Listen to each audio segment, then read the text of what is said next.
அங்கே மட்டுமே நார்த்தில் மட்டுமே ஹிந்தி ஸ்பீக்கிங் 5 ஸ்டேட்டில் யூபி, பீகார், ராஜஸ்தான் மட்டுமே 324 சீட் வந்துடும். பாதிக்கு வந்துடும் சார்.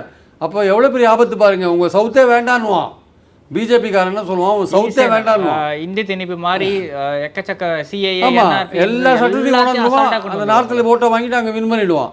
காங்கிரஸ் என்ன பண்ணுறது நீங்கள் கேட்கலாம். அவன் மத ரீதியாக மக்களை தூண்டி விட்டு ஓட்டை வாங்கிடுவான். காங்கிரஸ் போயிருக்கும், காங்கிரஸும் இப்போ ட்ரை பண்ணி பார்க்க வச்சுக்கோங்க. ஆனால் அவங்களுக்கு வாய்ப்பு இருக்குது. அவங்களுக்கு எந்த காங்கிரஸே கூட இருக்கட்டும் சார், எந்த ஒரு கட்சியாக இருந்தாலும் நார்த்தில் மட்டும் ஓட்டு வாங்கி வின் பண்ணுறது கரெக்டாக? வாய்ப்பு இல்லையே.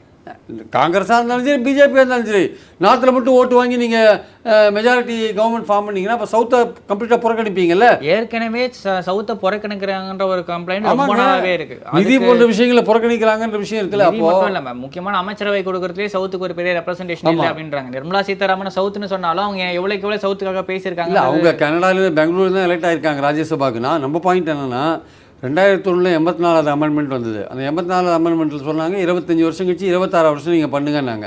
26 வருஷம் சென்சஸ் எடுக்கணும். இப்போ சீஃப் மினிஸ்டர் சொல்கிற ஆபத்து உடனே வந்துட்டானே, உடனே வரல. சென்சஸ் எடுத்தால் குறைஞ்சிரும்னு தெரியுது. எடுத்தால் குறைஞ்சிரும். 10 லட்சம் அல்லது 10 லட்சத்துக்கு மேலே இருக்கிற நம்பர்ஸில் தான் கான்ஸ்டியூன்சி வைப்பாங்க. அப்படி வைக்கும்போது ஹிந்தி ஸ்பீக்கிங் ஸ்டேட்ஸில் அதிகமாக வரும். 543 அப்படின்னு வச்சா கூட ஹிந்தி ஸ்பீக்கிங் இங்கெல்லாம் குறையிறதுலாம் அங்கே ஏறிடும்.